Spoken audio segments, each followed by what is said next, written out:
हा प्रसंग आमच्यावर ओढवेल आणि अशा रीतीनं त्या अस्थि विसर्जनासाठी दादांच्या आम्हाला इथं यावं लागेल असं स्वप्नातही वाटलं नव्हतं.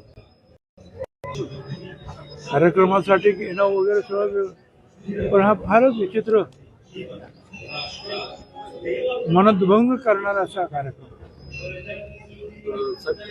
संजय राऊत यांनी राज्यसभेमध्ये मगाशी असं म्हटलं की अजितदादांकडे भाजपची सिंचन घोटाळ्याची फाईल होती, त्यांनी तशी प्रतिक्रिया देखील माध्यमांना दिली होती आणि अवघ्या 10 दिवसात हे सगळं घडलेलं आहे, त्यामुळे या प्रकरणाची सखोल चौकशी व्हावी.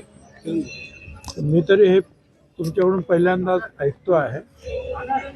पूर्वी कुठे काही मीडियामध्ये असं आलं हे मला काही कल्पना नाही. आणि अजितदादा आणि मुख्यमंत्री आणि शिंदे सुद्धा हे तिघे जे अतिशय एकमतानं राज्यकारभार चालवत होते, त्याच्यामुळे एकमेकापासून लपून ठेवून असं काय ते कोण काही करील असं मला तरी काय वाटत नाही. आणि याबद्दल मला माझा विश्वास नाही याची काय सांगता येईल. साहेब, मधल्या काळामध्ये जी काही दोन्ही राष्ट्रवादी एकत्र करण्यासंदर्भातली बैठक झाली होती त्याचा व्हिडिओ देखील मध्ये व्हायरल झाला. त्याची माहिती आता अशी समोर येते की सुप्रियाताईंना केंद्रात द्यायचं मंत्रिपद, अजितदादांनी राज्य सांभाळायचं, प्रफुल्ल पटेल आणि जयंत पाटील यांना कॅबिनेट मंत्रिपद द्यायचं असं ठरलं होतं, अशी माहिती समोर येते. आता असं आहे, प्रत्येक जण जे आहे ना आपापल्या पद्धतीनं माहिती सांगतोय, त्याला पुरावा काय काय माहिती नाही. आम्हाला एवढं माहिती होतं की तिथे काही कृषी प्रदर्शन होतं आणि ते फार मोठ्या प्रमाणावर असतं बारामतीमध्ये, आणि त्यावेळेला ही सगळी मंडळी तिथे एकत्रित आली होती आणि त्यावेळेला जिल्हा परिषदेच्या ज्या निवडणुका वगैरे आहेत त्या एकत्रित लढाव्या अशा प्रकारचं ठरलेलं होतं. ते आम्हाला अजितदादांनी सांगितलेलं होतं, मला आठवतं. त्या पलीकडे काहीही नाही. आणि स्वतः मुख्यमंत्र्यांनी सांगितलं की असं काही असतं तर त्यांनी मला नक्कीच ते शेअर केलं असं मला सांगितलं असतं. पण शरद पवार त्याच्यावर असं म्हणतात की जे त्या बैठकीलाच नव्हते, म्हणजे मुख्यमंत्र्यांना समोरून म्हणाले या बैठकीला जे लोक नव्हते त्यांना काय माहिती की नेमकं काय झालं. ठीक आहे, परंतु जर तुम्ही तिथे मगाशी सांगितलं पण कृषी प्रदर्शनासाठी आलेली ही सगळी मंडळी होती आणि इथून फक्त अजितदादा होते, ते बारामतीचे असल्यामुळे, त्यामुळे आमच्यापैकी इतरांना कोणाला ते जाण्याचा प्रश्नच नव्हता ना. आणि अचानक अशी काहीतरी तिकडे मिटिंग होणार हे कोणाला माहिती होतं. आणि मग असं काही घालायचं असेल तर तिकडचे जसे 7-8-10 माणसं तसे इकडचे 2-4-5 माणसं बसून एकत्रित येता काय तो निर्णय घ्यायला पाहिजे आहे आणि मग आपण बोलायला पाहिजे. असं काही असो, परंतु मला असं वाटतं की आता हा विषय जो आहे, आता उपमुख्यमंत्रीपदी जे आहेत सुनेत्राबाई बसलेले आहेत, एक राज्याचे जे काही प्रमुख जे राज्यकर्ते त्यापैकी ते एक आहे. आता त्या इतरांशी चर्चा करून काय निर्णय घेतील ना. एवढं ताबडतोब सगळं जे बोलण्याचं काही कारण आहे असं काय मला काय वाटत नाही. तो मर्जीवरच होणार होता ना, आणखीन काहीतरी करणार होते, काय होणार मर्जीवर राहायचं तर काय असेल, मर्जीवर काय करायचं. आणि ते दोन्ही बाजूने संमती झाली. आणि एक लक्षात घ्या की आम्ही सगळे जे आहेत बीजेपी प्रणित सरकारमध्ये आहोत, त्यामुळे NDA मध्ये सुद्धा. आता याचं काय करायचं मग. काही वेळेला वर्तमानपत्र येतं की NDAचा आमचा संबंध नाही, आम्ही MND मध्ये जाणार नाही वगैरे वगैरे.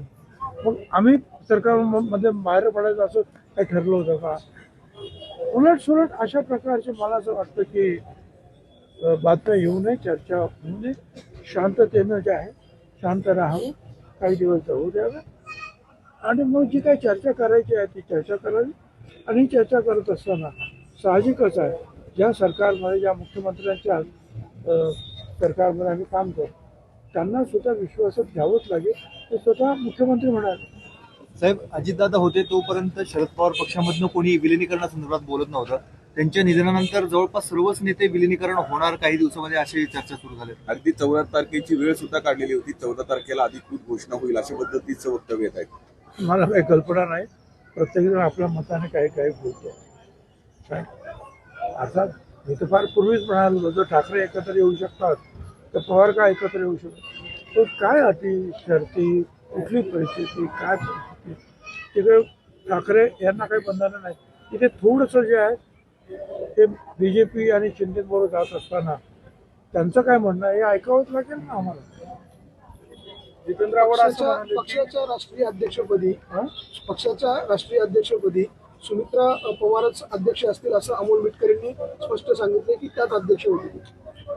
काय हरकत नाही. म्हणजे आमचं काय उद्या सगळी जे आहेत असं आहे ना की त्याची सुद्धा एक मोठंच ऑपरेटिव्ह म्हणजे एक ठरलं फॉर्मॅलिटी आहे. सर्व प्रांताचे जे प्रांताध्यक्ष आहेत देशातील आणि महाराष्ट्रातील एकत्र येऊन त्याचा निर्णय तो घ्या, तो घेऊ. लोकांचं ते मत असेल तसंही होईल. जितेंद्र आव्हाड असं म्हणाले की विलिनीकरणाचा जो मुद्दा होता तो अजितदादांनी त्याच्यासाठीचा पुढाकार घेतलेला होता. मात्र आता मला काही बोलायचं नाही, शेवटचं बोलणं माझ्यासोबत झालं होतं असं जितेंद्र आव्हाड दावा करतात. ठीक आहे. आता प्रत्येकजण दावा करतो आणि वेगवेगळ्या गोष्टी मांडतायत. आता मी तर ते काय ऐकलेल्या नाहीत ना. अजितदादांनी आम्हाला काय सांगितलं.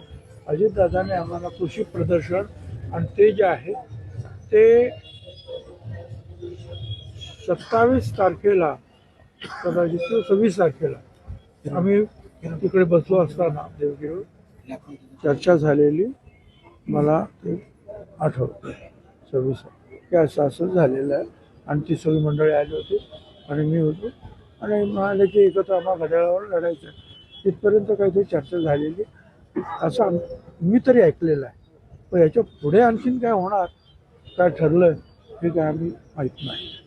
तुम्ही मत म्हणताय की एका चिन्हावरती निवडणूक लढायचं ठरलेलं होतं असं चर्चा झाली. पण तेच सांगताय अशी चर्चा झाली. कारण आता ह्या मागे सुद्धा तर लढलेच ना एकत्रित पुण्यामध्ये आणि इतर ठिकाणी. असं एकत्र लढे असं काहीतरी चर्चा झाली असेल. साहेब, सुरेंद्र पवार या उपमुख्यमंत्री झाल्यानंतर त्यांच्याकडे पक्षाची जबाबदारी आल्यानंतर किती शक्यता वाटते तुम्हाला किंवा दोन्ही राष्ट्रवादी आता एकत्र येतील, त्यासाठी तुमच्या पक्षातून कोणी पुढाकार घेणार आहे? असं आहे की पुढे काय होणार याबद्दल मी काही सांगू शकत नाही आणि राजकारणामध्ये उद्या काय होणार हे काही सांगू शकत नाही. आता हे जे काय चाललं होतं अचानक असं अजितदादाचं काय होईल असं काही वाटलं का आपल्याला. आता काही लोक सुनेत्राताईंबद्दल बोलतात.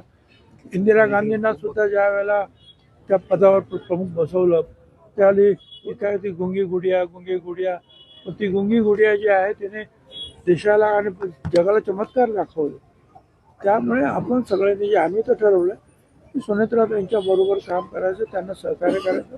त्यांच्या नेतृत्वाखाली जे काही आता पुढे ठरेल सगळे नेते बसून ते होईल. साहेब, सगळ्या लोकांमध्ये, जनतेमध्ये, त्याचप्रमाणे राष्ट्रवादीच्या पण कार्यकर्त्यांमध्ये एक प्रश्न असा आहे की नेमका धोका असा काय होता राष्ट्रवादीला की ज्याच्यामुळे एवढ्या घाईघाई निर्णय घ्यावा लागला आणि सुनेत्रा पवारांना उपमुख्यमंत्रीपद द्यावं लागलं? असं मोकळं ठेवून काय फायदा होतो. चर्चाच होत होत्या ना. आता ही तरी 3-4 दिवसांनी झाली. मर्जरची चर्चा तुम्ही पहिल्या दिवशी सुरू केली. समोर अजितदादांचं जे आहे त्यांचं काय म्हणतात फ्युनरल सुद्धा झालं नाही. त्यावेळेला मर्जरची चर्चा तुम्ही सुरू केली. त्यावेळेला तुम्ही कोणी विचार केला ना की नाही आता आपल्याला ही वेळ नाही हे असं काय बोलायचं, जरा थांबलं पाहिजे. आणि एकूणच ज्या काही गोष्टी आहेत आणि मग कोण काय बोलतं काही मीडियामधून सुद्धा काही गोष्टी सोडल्या जातात, पेरल्या जातात. त्यापेक्षा तो विषय बंद केलेला बरा. आणि मला असं वाटतं आम्ही तो योग्य प्रकारे उपमुख्यमंत्री पदाचा विषय योग्य प्रकारे आम्ही बंद केलेला आहे. याचा अर्थ असा निघतोय की विलिनीकरण ची चर्चा सुरू झाली म्हणून आपण तातडीनं न असं आहे की प्रत्येक जण वेगवेगळं काहीतरी बोलायला लागलं. कोण याचं नाव घेतो, कोण त्याचं नाव घेतो, कोण ते म्हणजे मुद्दाम सुचवायला लागला. मीडियामधून मग तुमचं नाव, माझं नाव नाही म्हणून मी गप्प बसतो. माझं नाव अजिबात घ्यायचं नाही कोणी. काय आणि कलगीतुरं काय तुम्ही लावू नका आपसामध्ये. तर या ज्या गोष्टी होतात की आपापसामध्ये ज्या काय असं आहे की काही चांगलं झालं तर ती न्यूज नसते, काही वाईट असेल तर ती न्यूज मोठी असते ना मीडियाच्या. सर हिंदी में क्या कहेंगे? हिंदी में आज ठाकरे असं अस्थि म्हणतायत, विसर्जन के लिए आए हैं. पक्षाध्यक्ष पाटील असावा पण पटेल नसावा. ठीक आहे ना, पक्ष ठरवेल ना. पक्ष ठरवेल, पाटील आहे, पटेल आहे, आणखी थोडं ते आता त्या स्वतः सुनेत्राताई बसलेले ते आहे समंजस खासदार आहेत, त्यांनी काम केलेलं आहे. बारामतीमध्ये सुद्धा ते प्रत्यक्ष काम करतच होत्या वेगवेगळ्या ठिकाणी. सुशिक्षित आहेत, त्या ग्रॅज्युएट आहेत, समजतं त्यांना काय करायचं ठरवतील ना.